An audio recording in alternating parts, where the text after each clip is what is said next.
अनमोल मोती कार्यक्रम में आपका स्वागत है। ओम शांति।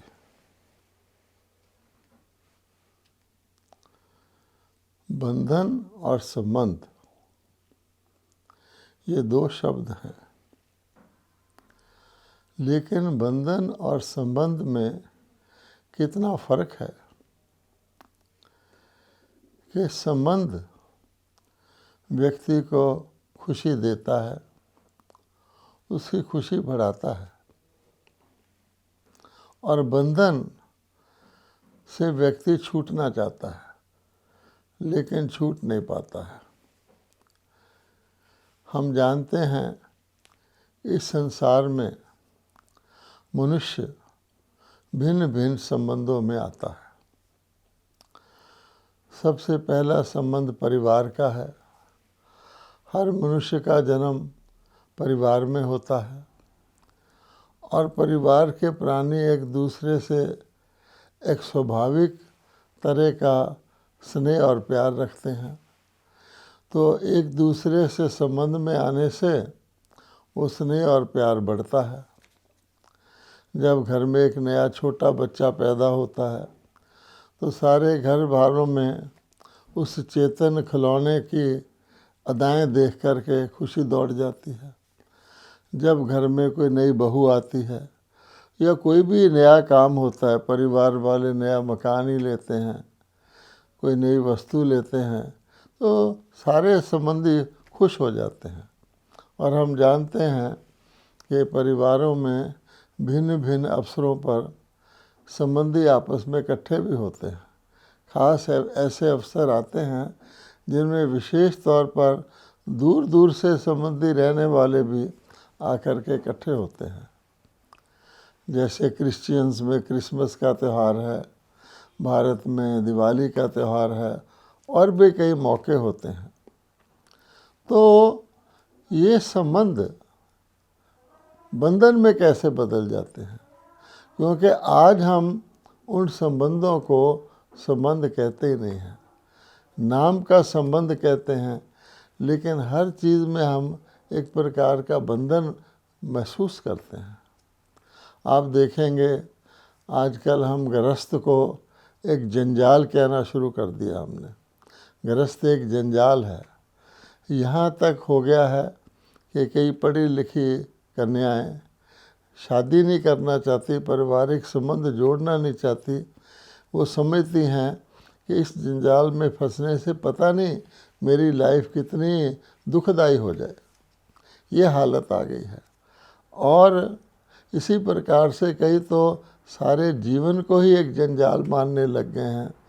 वो जीवन में केवल इसलिए हैं कि और कोई चारा नहीं है, उनको जीना पड़ रहा है। जैसे वो कोई ज़िंदगी की गाड़ी को घसीट रहे हों, जिसको कहते हैं चला रहे हों मुश्किल से।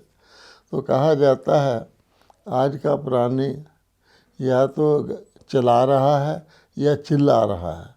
चलाने के अंदर भी कई ऐसे अवसर आते हैं जहाँ व्यक्ति बहुत दुखी हो जाता है। ऊपर से नहीं चिल्लाता तो मन से वो चिल्लाता रहता है। तो बंधन एक बहुत ही खतरनाक चीज़ है, क्योंकि बंधन से व्यक्ति छूटना भी चाहे तो छूट नहीं सकता। बंधन वो रस्सी है, चाहे वो दृश्य रस्सी है या अदृश्य रस्सी है। बड़ी सूक्ष्म रस्सियाँ भी होती हैं। जैसे मोह का बंधन एक बहुत सूक्ष्म रस्सी है, लेकिन वो बंधन अपना काम तो करता है। तो इसलिए हम देखेंगे कि ये सारे कोई ऐसा भी समय होगा जब सारे के सारे संबंध होंगे। उसी समय को लोग याद करते हैं, उसी को लोग सतयुग कहते हैं, उसी को लोग अच्छे वक़्त कहते हैं, उसी को लोग स्वर्ग भी कह देते हैं। स्वर्ग कोई ऊपर आकाश में नहीं है, क्योंकि स्वर्ग में रहने वालों के, जिनको हम देवी देवता कहते हैं, मूर्तियां तो भारत देश में हैं, आज भी धरती पर हैं, और अलग से उनके मंदिर बनाकर वो रखी जाती हैं। उनके जो मूर्तियां होती हैं उनके चेहरे से यद्यपि आजकल के आर्टिस्ट बनाते हैं, तो भी उनके चेहरा इत्यादि इस प्रकार का बनाया जाता है कि व्यक्ति जाए तो उसको संतोष मिल जाता है थोड़े काल के लिए, उसकी अफसोस चले जाता है, उसके में मुस्कुराहट लौट आती है। तो जब वो चेतन में होंगे तो क्या होंगे। और चली जाती है बात कि भारत सोने की चिड़िया था, दूध घी की नदियाँ बहती थीं, ये सब बातें हैं। सीधी बात है कि जब बंधन नहीं थे तो संबंध थे, और हम देखते हैं कि दिनों दिन बंधन और कड़े होते जा रहे हैं। इसका मतलब है कि पहले बंधन ढीले थे और उससे पहले तो थे ही नहीं। यदि आज का व्यक्ति भी कोई पिछले 80 साल पहले की लाइफ को देखे और उससे पहले की बातें सुने तो वो कहते हैं बहुत जीवन बहुत आसान था, सहज था, सफल था, सुखद था। उससे पहले की तो इतिहास पता नहीं है, लेकिन जैसा माना जाता है कि परमात्मा ने तो नई ही दुनिया रची होगी, तो नई में संबंध ही संबंध होंगे, सुखद होगा, पुरानी में बंधन है। तो अगर आप थोड़ा सा विचार करेंगे तो हम इस नतीजे पर पहुंचते हैं कि हमारे जितने भी दुख हैं उन दुखों का कारण कर्म बंधन है। अर्थात हम जो कुछ आपस में कर्म करते आए हैं, क्योंकि व्यक्ति शरीर में आ गया आत्मा, उसको कर्म करना ही है। अब जो कुछ कर्म हम आजकल के युग में कर रहे हैं वो सारे के सारे बंधनों में बदल रहे हैं। हम कुछ भी करते हैं ये सोच के करते हैं शायद ये खुशी दिलाएगा, लेकिन जब हम उसमें चले जाते हैं तो हम बंधन में फंस जाते हैं। तो ऐसी स्थिति में क्वेश्चन ये पैदा होता है कि ये बंधन किस रूप में हमारे अंदर है और किस प्रकार से उन बंधनों को पहचाना जाए और उन बंधनों से मुक्ति पाई जाए। लोग भगवान से जब मुक्ति मांगते हैं, हे भगवान हमें मुक्ति चाहिए, जो कोई भी व्यक्ति दुख में आकर भगवान से कहता है हे परमात्मा मेरे दुख हरो, तो भाव यही होता है, वो ये नहीं चाहता असल में कि मेरे शरीर से मुझे मुक्ति कर दो, नहीं, शरीर से के दुखों से मुक्ति कर दो, शरीर के बंधनों से मुक्ति कर दो। मैं यहाँ बहुत तंग हूँ, फंसा हुआ हूँ। अब भगवान तो त्रिकालदर्शी हैं, वो जानते हैं। तो परमात्मा बताते हैं कि तुम्हारे दुखों का कारण तुम्हारे कर्म बंधन है, और ये कर्म बंधन एक जन्म के नहीं है, ये पिछले अनेक जन्मों के, जब से बंधनीय दुनिया शुरू हुई है, जिसको हम विकर्मी सम्मत भी कहते हैं, विक्रम करना शुरू हुआ है, तो अनेक जन्मों के अनेक प्रकार के बंधन का बोझ हर आत्मा के ऊपर चढ़ा हुआ है। कोई कोई नई आत्माएं जो परम धाम से उतरती हैं, जिस कारण आबादी बढ़ती है, वो उन पर शुरू में कोई बंधन नहीं होता। इसलिए आप देखेंगे कि दुनिया में कुछ लोग कंपैरेटिवली सुखी नज़र आते हैं, लेकिन वो भी इस बंधन की दुनिया में आके जल्दी ही उन बंधनों में फंस जाते हैं और फिर वो निकल नहीं सकते। इन बंधनों से निकलना कठिन हो जाता है, क्योंकि कर्म बंधन का हिसाब किताब है। जिनके साथ आपका उधार का खाता होता है, जैसे उसको आप चुकतू करने की कोशिश करते हैं, वो धीरे धीरे लेकिन वो बढ़ता ही जाता है। और उसका प्रूफ ये है कि कलयुग घोर होता जाता है, या हम दूसरे सिंपल शब्दों में कहें कि दुनिया में दुख बढ़ता जाता है। हर व्यक्ति अपने आप को ऐसे बंधनों में फंसा हुआ महसूस करता है जिसमें वो तंग आ जाता है। कभी कभी वो कोशिश करता है परिवार को लेकर कहीं अपना स्थान बदल लेते हैं, कहीं एक्सकर्शन के लिए चले जाते हैं, घूमने फिरने चले जाते हैं, मौज मनाने, लेकिन वो एक डाइवर्शन है जब व्यक्ति बहुत तंग आ जाता है थोड़ा सा छुट्टी ले लेता है, वापस आके तो फिर वही हाल होता है। इन बंदरों को भूलने के लिए ही बहुत सारे उत्सव बनाए गए हैं, नया वर्ष बनाया गया है, छुट्टियां बनाई गई हैं, लेकिन उसका कोई फ़ायदा तो नहीं है। फिर वही वापस आकर उन्हीं बंदरों की दुनिया में आना पड़ता है। ना हम दुनिया छोड़ सकते हैं, ना हम शरीर छोड़ सकते हैं, बंधन को त्यागने का बात है। अब हम देखेंगे कि बंधनों को परमात्मा ने हमें बताया है कि वास्तव में इन बंधनों का कारण 5 भूत हैं। ऐसे हम कहते हैं, अच्छी तरह हमको समझाया गया, लेकिन मोटे रूप में हर व्यक्ति समझ सकता है कि क्रोध एक भूत है। जब व्यक्ति के अंदर क्रोध आता है तो आप देखेंगे उसका नॉर्मल सेंस ऑफ जजमेंट बदल जाता है, उसका शिष्टाचार, उसकी सिविलिटी, उसकी भद्रता, उसका स्वभाव एकदम बदल जाता है, उसके शब्द और हो जाते हैं, उसके चेहरे का रंग रूप बदल जाता है, हाव भाव बदल जाता है। और क्रोधी व्यक्ति आगे बढ़े तो हाथ उठा देता है। क्रोध की बहुत बड़ी परिभाषा है। क्रोध के कारण ही आप समझते हैं कि युद्ध भी हो जाते हैं। लेकिन ये क्रोध एक भूत कहलाता है। ये क्रोध एक नॉर्मल चीज़ नहीं है। कोई भी व्यक्ति 24 घंटे दिन के क्रोधी नहीं बन सकता। इसका मतलब है जब वो क्रोध का भूत आता है तब उसको कष्ट होता है, और वो कुछ भी करे बाद में क्रोध के बाद वो थक जाता है, पानी का गिलास मांगता है, लंबी लंबी सांस लेता है, खुद ही क्रोध का असर उस पर इतना हो जाता है। काम का भूत तो प्रसिद्ध है कि काम तो व्यक्ति को अंधा कर देता है, सारे लोग जानते हैं, बड़ी बड़ी कथाएं बनी हुई हैं कि कामी व्यक्ति किस प्रकार से नदी क्रॉस करने के लिए, कथा है कि एक शव को किश्ती समझ के क्रॉस कर गया था और सांप को रस्सी समझ के घर में चढ़ गया था।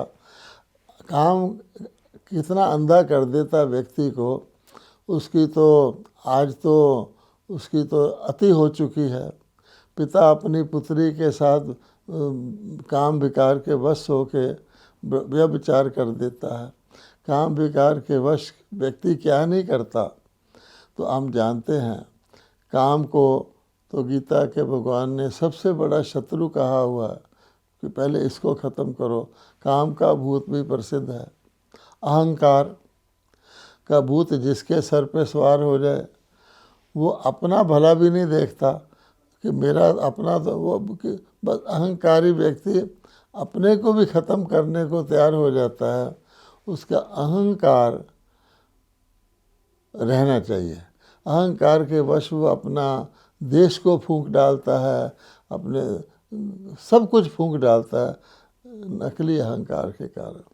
ऐसे हम जानते हैं ये विकार जो है भूत हैं, और हम जानते हैं कि भूत जहाँ वास करते हैं वहाँ पर कोई कहे कि शांति हो जाएगी, सुख हो जाएगा, मैं चैन की नींद सो जाऊंगा, संतोष हो जाएगा, ये तो संभव ही नहीं है। इसके अलावा व्यक्ति ये सोचे कि कोई ऐसा दिन आएगा, शुभ दिन, जिस दिन ये भूत मुझे छोड़कर मुझे नमस्कार करके चले जाएंगे, ये भी नहीं है।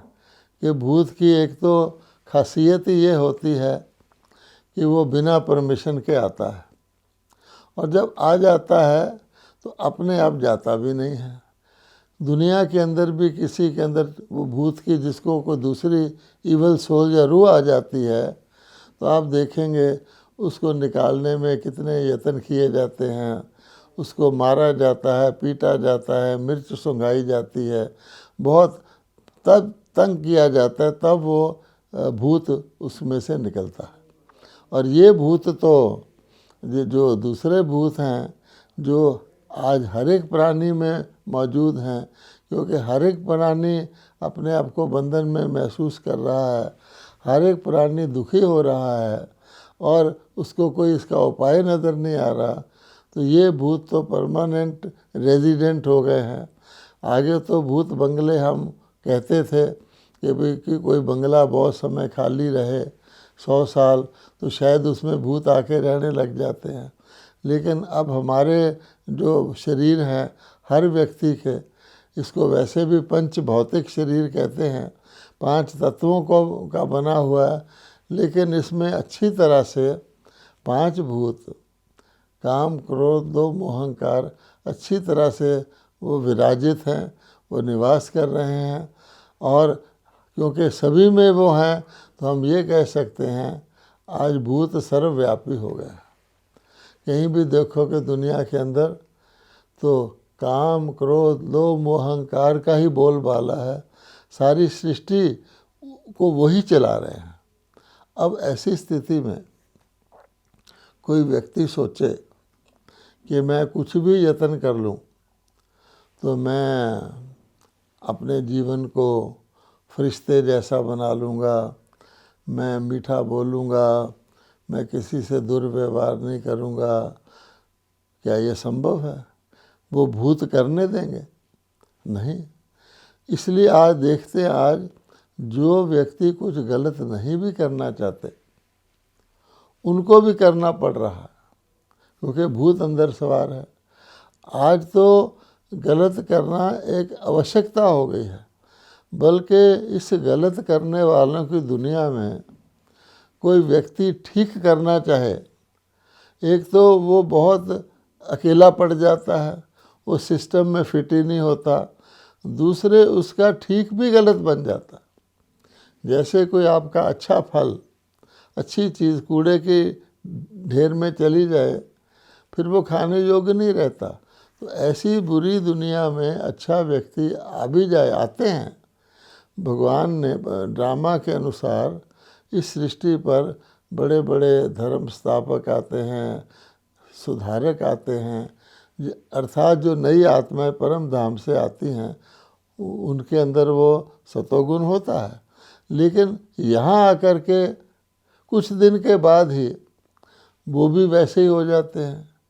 जैसे कोई व्यक्ति स्विट्ज़रलैंड से, ठंडे मुल्क से भी 1 महीना बिता के दुबई में आ जाए तो एक दिन में ही उसकी सारी ठंडक गायब हो जाएगी, वो दुबई के एक्लेमेटाइज हो जाएगा। तो ऐसी ये दुनिया है। कलयुग में कोई भी उतरेगा, सतोगुणी भी उतरेगा तो कलयुग का प्रभाव पड़ जाएगा। अब ऐसी स्थिति में परमात्मा कहते हैं इन बंधनों से कोई छुड़ा सकता है तो परमात्मा ही छुड़ा सकता है। और सारे शास्त्र बताते हैं, सारे धर्म बताते हैं, सारे लोगों की पुकार बताती है कि ये कार्य परमात्मा ने ही करते हैं। हर सृष्टि चक्कर में जब जब ऐसी स्थिति आती है तो परमात्मा ही इन भूतों को भगाते हैं, अर्थात काम क्रोध लोभ मोह अहंकार को भस्म करते हैं, उनको नष्ट करते हैं। ये तो भारत में प्रसिद्ध ही है कि जो सबसे बड़ा भूत है काम विकार, जिसके कारण से उसकी फैमिली ने हमारे अंदर प्रवेश किया, क्योंकि इनका पूरा परिवार है। जिसके अंदर काम होगा उसके अंदर क्रोध लोभ मोह अहंकार भी किसी न किसी मात्रा में वश होगा। इसलिए भगवत गीता आज उठा लीजिए, भगवान की यही शिक्षा है कि काम ही महाशत्रु है, इसको तुम मारो। अब भगवान कहते हैं ये भी गीत कहा गया है कि काम विकार को भस्म परमात्मा ने ही किया था। कहा जाता ना कि शिव ने तीसरी आँख खोल ली जिससे काम विकार भस्म हो गया।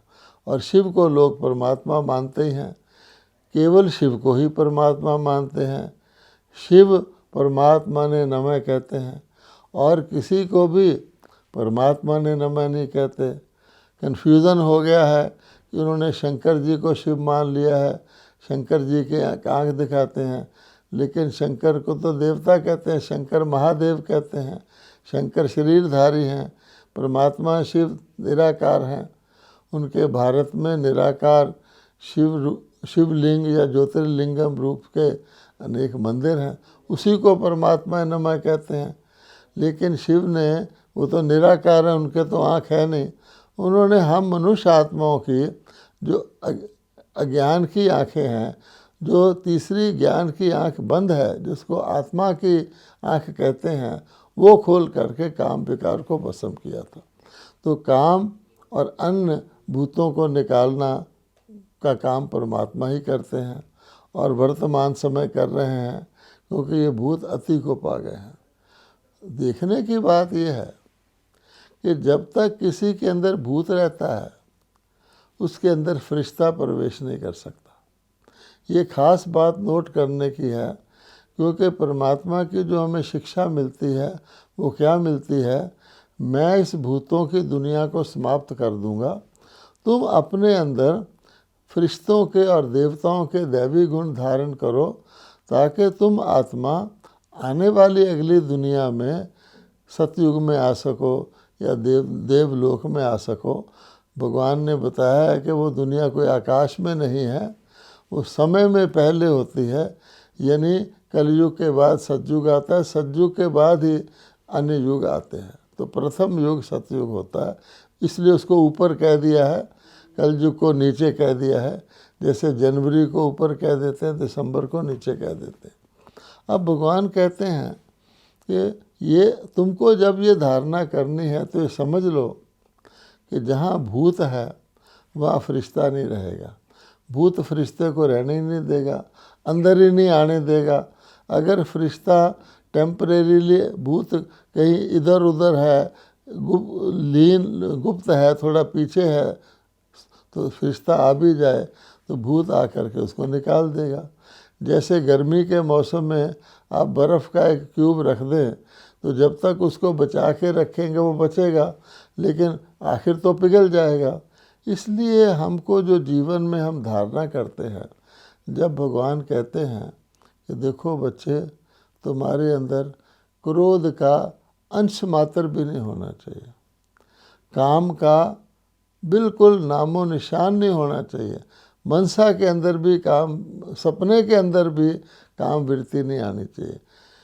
इसी तरह भगवान कहते हैं, भगवान, लोभ एक बहुत बड़ा विकार है। देवताएं लोभ नहीं करते थे, सदा संपन्न थे, क्योंकि लोभ एक बुराई है। लोभ कोई सुख देने वाली चीज़ नहीं है। लोभ का त्याग ही मनुष्य को सब प्राप्तियां कराता है। इसी तरह से मोह और अहंकार की बात कही गई है। तो हम जब अपने जीवन में चलते हैं, हम ज्ञान सुनते हैं, कई बार हम समझ लेते हैं हमने ज्ञान को अच्छी तरह धारण कर लिया, हमारी बुद्धि के अंदर पूरा ज्ञान रहता है कि मुझे सर्वगुण संपन्न बनना है, मुझे प्रेम स्वरूप बनना है, मुझे शांति स्वरूप बनना है। इन दो बातों को ले लेते हैं कि मुझे प्रेम स्वरूप बनना है, मुझे शांति स्वरूप बनना है। अच्छा, बुद्धि में रहता है। और हम जीवन में कोशिश भी करते हैं कि दूसरों से प्रेम से बोलें, शांति से चलें, शांति से व्यवहार करें। लेकिन होता क्या है कि जब तक हमारे अंदर उन भूतों का कोई ना कोई अंश है, मान लीजिए कि मुझे कोई लोभ है, या मुझे किसी चीज़ की लेने की इच्छा है, या मेरे अंदर कोई अभिमान है कि मैं बाकियों से बेहतर हूँ, कुछ भी मेरे अंदर है, तो क्या होगा कि प्रेम से चलता चलता जब मेरी उस बात के अंदर कोई बाधा आएगी कि मैं बाकियों से बेहतर हूँ, या बाकियों में से किसी को कोई, मैं देखता हूँ कुछ अपॉर्चुनिटी मिल गई, मुझे नहीं मिली, तो मुझे क्रोध आ जाएगा। अब जहाँ क्रोध आ गया, प्रेम तो भाग गया, शांति तो भाग गई। इसी तरह से अगर आप विचार करेंगे तो पांचों विकारों का कोई भी रूप किसी के अंदर है। भगवान हमको बार बार ये जो सावधानी देते हैं कि अपने आप को निमित्त समझो, अपने आप को निर्माण समझो, अपने ये ना समझो कि मेरे में कोई गुण है, परमात्मा ने मुझे ये गुण दिए हैं। ये सारी बातें अति आवश्यक हैं, क्योंकि जो ही हमने इस मर्यादा को उल्लंघन किया, हमने मैंपन को जीवन में लाया, या गुप्त में या अंदर के अंदर में हमारे कोई ऐसी भावना है कि मैं बेहतर हूँ, मेरे में ये गुण है, या दूसरे में ये क्यों है, दूसरे को ये प्राप्ति क्यों है, तो समझ लीजिए कि दिव्य गुणों वहाँ परमानेंटली नहीं रह सकते। और हमें दिव्य गुणों को जब तक हमने स्थायी रूप से जीवन में धारण नहीं किया है और बहुत काल के लिए धारण नहीं किया है, तब तक हम फरिश्ता और देवता बन नहीं सकते हैं। इसलिए वर्तमान समय आवश्यकता है कि ज्ञान तो है, ज्ञान को हम अपनी अटेंशन से यूज़ भी करते हैं, लेकिन ये हमारे जीवन का एक स्वाभाविक अंग बन जाए, वो तभी हो सकता है अगर हम इन भूतों के अंश मात्र का ध्यान रखें कि हमारे व्यवहार में, हमारे जीवन में, हमारी धारणा में इन भूतों का किसी भी कारण से कोई भी अंश प्रवेश ना करे। इस बात पर हम ध्यान रखेंगे कि फरिश्ते और भूत इकट्ठे नहीं रह सकते। इसलिए हमें भूतों को अपने ना केवल वचन से, कर्म से, मन से, संस्कार से, स्वभाव से, बल्कि सपन से भी निकाल देना है, ताकि हम दैवी गुणों को अपने अंदर स्थायी तौर पर धारण कर सकें। ओम शांति। बस।